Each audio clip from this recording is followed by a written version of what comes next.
Waalaikumsalam warahmatullahi wabarakatuh.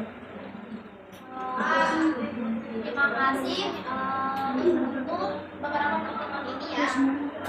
Untuk materi yang terakhir ini materi terakhir ya, hadis dan hadis maudhu. Sebelumnya kan kita sudah belajar tentang hadis itu apa. Nah, ada yang masih ingat nggak hadis itu apa? Hadis segala sesuatu yang ada pada Nabi. Contohnya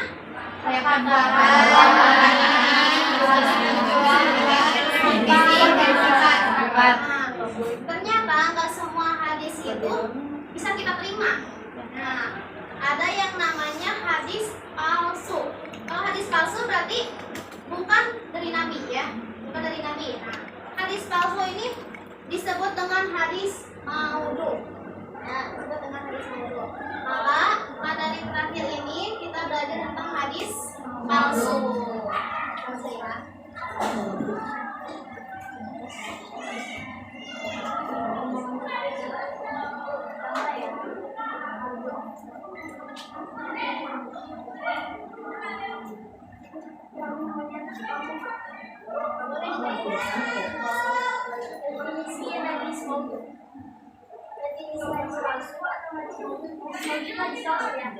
Secara etimologi merupakan definisi makhluk, wadah, dan haul yang bermakna yang disusun, dusta, yang diadakan, dan yang diletakkan. Jadi hadis palsu itu hadis yang isinya kedustaan, hadis yang diada-adakan.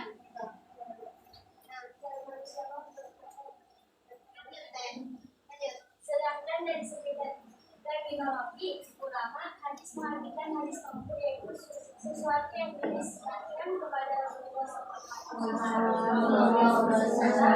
mengatakan penistaan dan berwasatkan. Itu tadi ya, hadis ini dibikin oleh seseorang yang dinisbatkan kepada Rasul. Nah, padahal hadis ini adalah hadis bohong ya. Menurut kalian hadis sesuatu yang dinisbatkan kepada Rasulullah ini bagus enggak gitu? Padahal kebohongan. Tidak ya. Jadi kalau misalnya ada hadis palsu, kita tidak boleh menerimanya.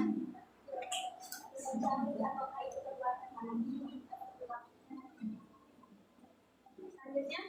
motivasi pemalsuan hadis. Ada 4, yaitu motivasi politik, pendekatan kepada Allah, mengenai Islam, mencari Islam.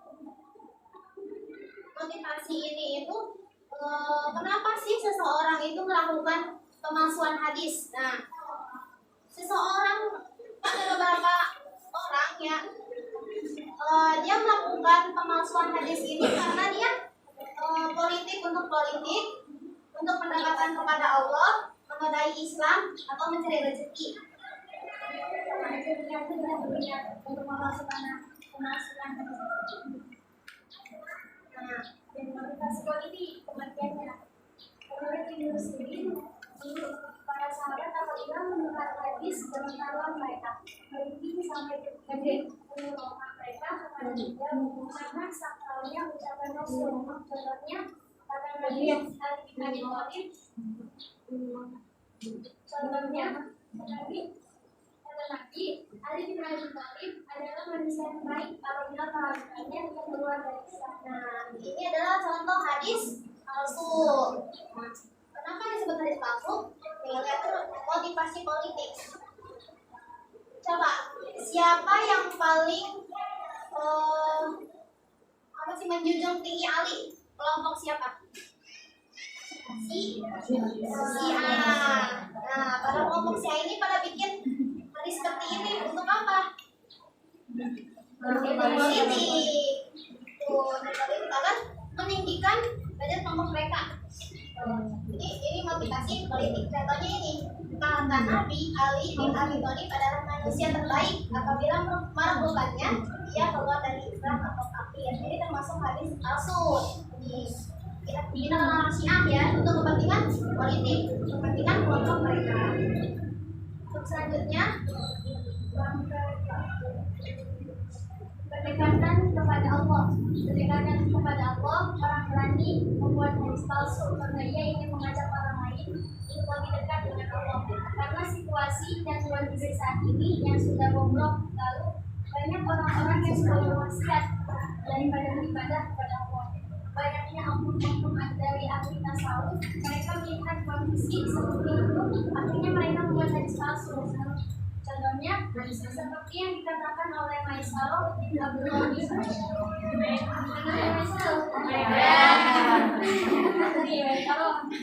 Ini Maisaro laki-laki ya. Membuat hadis palsu untuk orang lain supaya dekat kepada Allah.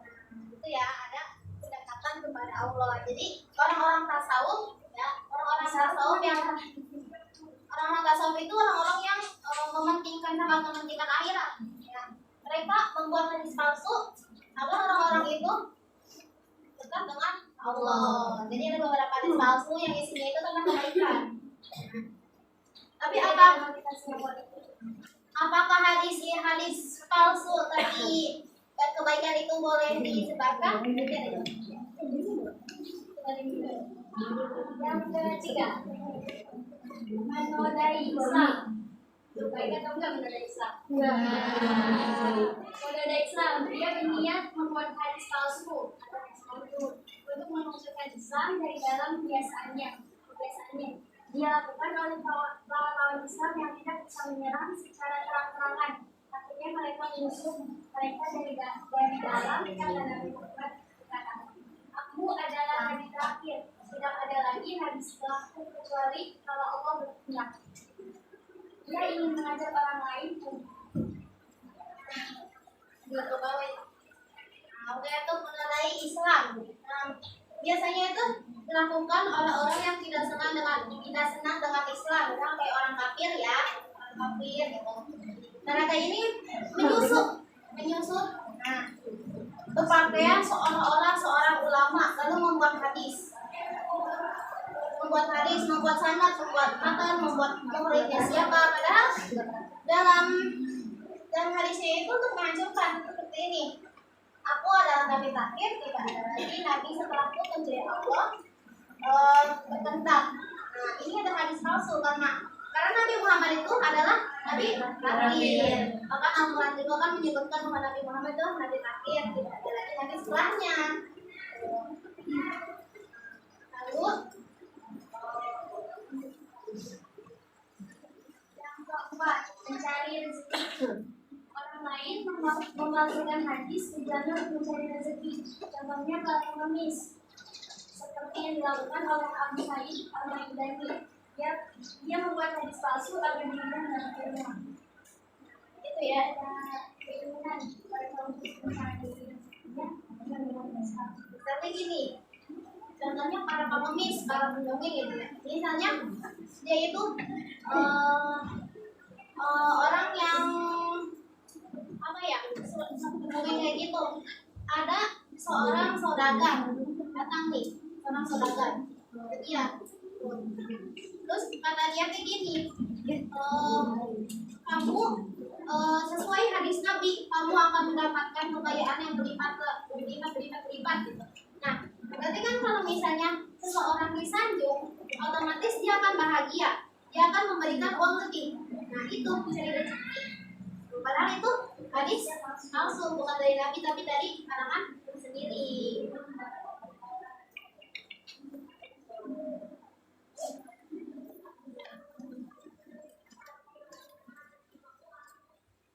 Memasukkan hadis, ya caranya. Satu, tidak boleh dilakukan tapi ya. Memalsu, membuat kata-kata matan dari dirinya sendiri, kemudian membuat sanad jalur periwayatannya yang bersambung pada Allah. Harusnya kan bersambung kepada Nabi. Jadi ini mah kata-kata mereka gunakan. Terus mereka mengarang sanadnya dari ini. Karena itu nggak ada orangnya gitu. Kedua, Memalsu, mengambil perkataan para ulama kemudian dibuat sanadnya. misalnya ada perkataan ulama, man aroda alaihi ilmi. Nah, itu kan ucapannya Imam Syafi'i ya, ulama. Nah, ada yang bikin hadisnya. gitu. Dibuat sanadnya nih, misalnya dari Abu ini, dari ini sampai ke Nabi, bentuk hadis palsu yang matanya itu intinya perkataan para ulama, bukan para Nabi, bukan Nabi Muhammad. Ini caranya ya. Nah, hukum menyebarkan hadis palsu. Para ulama bersepakat bahwa menyebarkan hadis palsu hukumnya haram kecuali apabila menyampaikannya itu dalam rangka menjelaskan kepalsuan hadis tersebut. Nah, misalnya kayak walaupun isinya itu tentang kebaikan tadi yang mendekatkan diri kepada Allah, kalau hadis palsu ya tetap hukumnya haram. Kecuali apabila menyampaikan, nah kayak tadi kan kita baca tentang hadis palsu itu haram karena kita menyampaikannya untuk dalam rangka menjelaskan kepalsuan hadis tersebut. Jadi kalau kita ngejelasin bahwa kita dibaca nih hadisnya dari sanad matan sama mukul itu dibaca. Menyampaikan ini kalau menyampaikan dalam rangka menjelaskan kepalsuannya itu nggak boleh. Tapi kalau misalnya kita menyampaikan dengan maksud untuk biar mereka melakukan itu nggak boleh, namanya itu hadis palsu kan ya, bukan dari Nabi.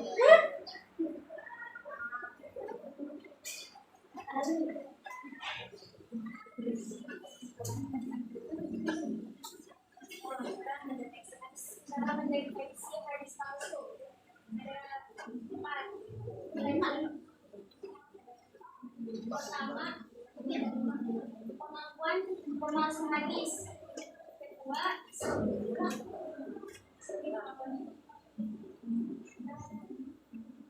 seni pengaturan hadis. Yang ketiga, subjektivitas perawi. Yang keempat, keganjilan dalam hadis. Yang kelima, perawinya. Ini cara mendeteksi hadis palsu. Yang pertama tadi ada kemampuan pemalsu hadis. Misalnya satu orang dia mengaku bahwa dia tuh hadis yang dia ucapkan itu adalah hadis palsu. Nah, itu satu yang pertama. Jadi dari pengakuan pemalsu itu yang sendiri. Yang kedua, semi pengakuan hadis. Maksudnya misalnya dari hadisnya itu cacat karena ada kecacatan. Habis diteliti nih sama ilmu hadis, ternyata ada kecacatan dari hadisnya, dari perawinya ada kecacatan. Maksudnya tidak memenuhi syarat-syaratnya gitu. Itu semi pengakuan hadis. Yang ketiga, subjektivitas perawi. Nah, maksudnya subjektivitas perawi itu adalah dari diri perawinya. Apakah dia itu seorang pendusta, apakah dia itu seorang yang suka nasihat atau tidak gitu kan. Karena menjadi seorang perawi itu harus, kalau kata sempurna itu sempurna gitu. Tidak boleh pendusta, tahajudnya harus benar-benar, 5 waktunya tidak boleh sampai terlambat gitu. Terus sholatnya ya, puasa sunnah, puasa wajibnya, sholatnya tuh berjamaah, tidak boleh nggak berjamaah. Intinya perawinya itu harus benar-benar sempurna gitu. Ternyata di perawi tersebut ada kurangnya. Misalnya dia itu seorang yang seorang pendusta atau seorang yang tidak adil gitu, dalam kesehariannya dia tidak pernah berjamaah. Nah, itu dari subjektivitas perawi, dari diri perawinya. Yang keempat, keganjilan dalam hadis. Misalnya keganjilan dalam hadisnya itu dilihat misalnya di sanadnya, karena sanadnya kok terputus. Misalnya gini, dari Sekar dapat dari Dipa misalnya. Nah, Sekar saya bilang, aku dapat dari Dipa pas kajian, misalnya ini pas zaman Nabi misalnya gitu ya, pas kajian bareng Nabi. Ternyata pas diteliti lagi, Sekar itu hidup setelah Dipa meninggal. Berarti Sekarnya berbohong, itu sanadnya terputus. Berarti nggak ada kaitan antara Sekar dan Dipa. Jadi gitu ya. Kelima, perawinya pendusta. Tentu kalau ingin menguasai hadis, perawi itu tidak boleh berdusta.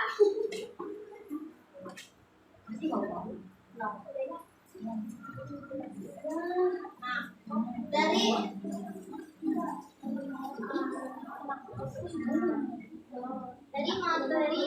Sebelumnya ada yang mau ditanyakan nggak? Pemalsuan hadis. Karena dari pelakunya itu ada 5 syarat-syarat.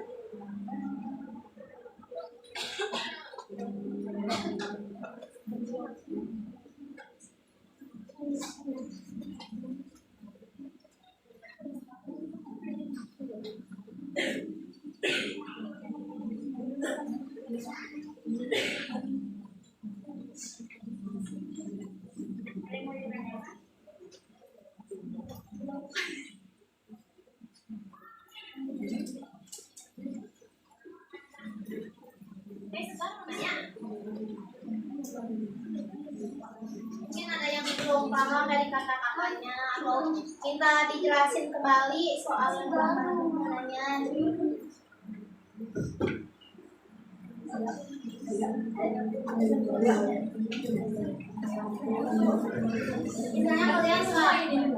Misalnya kalian nggak paham di belakang nadanya, jadi dijelasin lagi misalnya.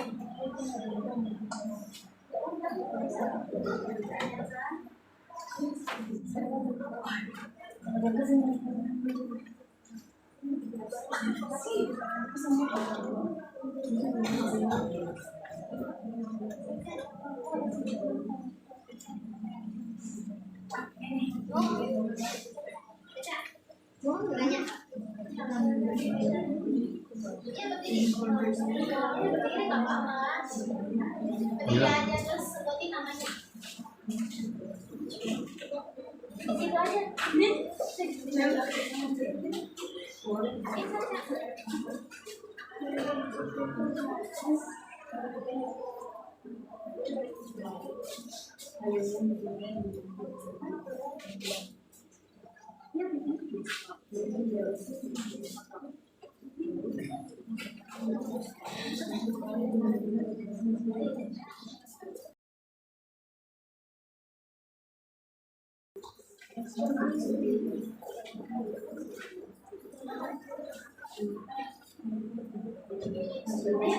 tuh ini aja.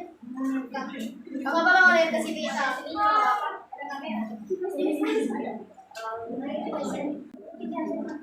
Assalamualaikum warahmatullahi wabarakatuh.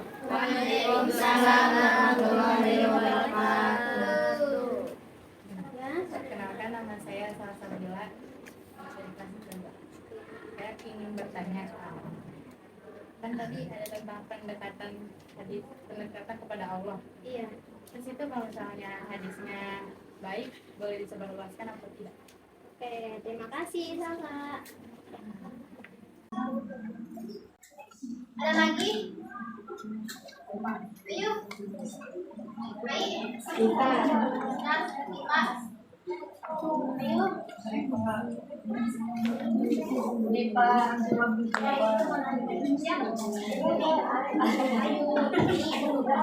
Salah.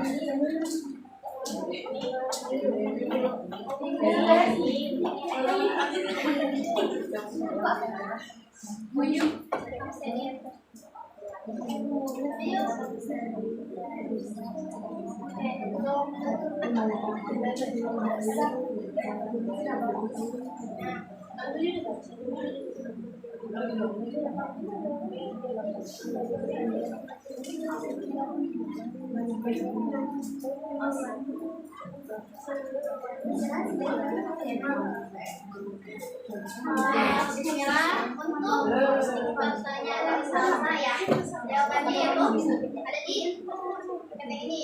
Hukum menjabarkan hadis palsu. Jadi para ulama bersepakat bahwa menjabarkan hadis palsu hukumnya haram. Nah, semua hadis palsu itu kalau disebarkan hukumnya haram. Kalau itu hadis palsu ya haram. Karena pasti apa ya, ada ayat yang bertentangan dengan sumbernya dari Nabi gitu. Misalnya di palsu, jadi haram. Sini aja, jangan menisbatkan ini dari Nabi gitu. Kalau kita ini kayak misalnya apa ya, hadis misalnya itu sebagai dari iman misalnya, sahih ya. Bukan itu hadis palsu sih sebenarnya. Jadi kalau misalnya kita mau menyampaikan sesuatu kebaikan, tapi itu ada hadisnya, tapi hadisnya palsu, ya udah ini aja. Jangan menisbatkan bahwa ini dari Nabi, gitu. Jangan menyebutkan bahwa ini dari Nabi. Ya. Satu lagi atau lebih? Tiara? Tiara? Tiara?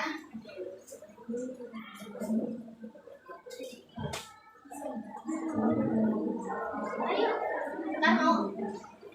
Kalau misalnya kita tidak tahu, tadi kayak ada di penjelasan bahwa misalnya, nah gimana cara memahami benar hadisnya? Tidak aja mending. Ayo, ini aja cara mengetahui bahwa itu kalau dari hadis itu palsu atau enggak. Ya namanya gitu aja. Berdiri. Ayo, berdiri.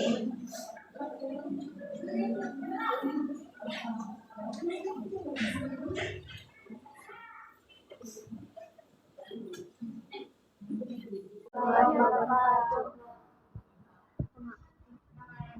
Sekarjeng Pangpuspa, saya dari kelas 10 IPA 5. Saya sekarang mau nanya, kan hadis palsu itu haram. Nah, gimana sih caranya kita mengetahui bahwa itu hadis palsu atau bukan? Terima kasih. Oh ya, ini yang tadi katanya hadis palsu itu haram. Yang untuk pendekatan kepada Allah kan haram. Nah, gimana kalau misalnya dia tuh nggak tahu itu haram? Oke, terima kasih. Terima kasih.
Tadi secara singkat bagaimana caranya kita mengetahui bahwa itu hadis palsu atau bukan?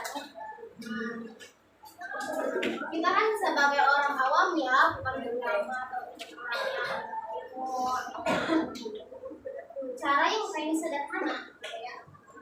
Kalau kita mau misalnya dakwah, kita mau menyampaikan sebuah hadis, kita cari dulu sumbernya. Misalnya nyarinya itu langsung ke buku ini yang Imam Muslim sama Imam Bukhari. Nah kayak gitu, ini yang kalau misalnya kita mau menyampaikan atau kita mau untuk diri kita sendiri, ya kita dapat hadis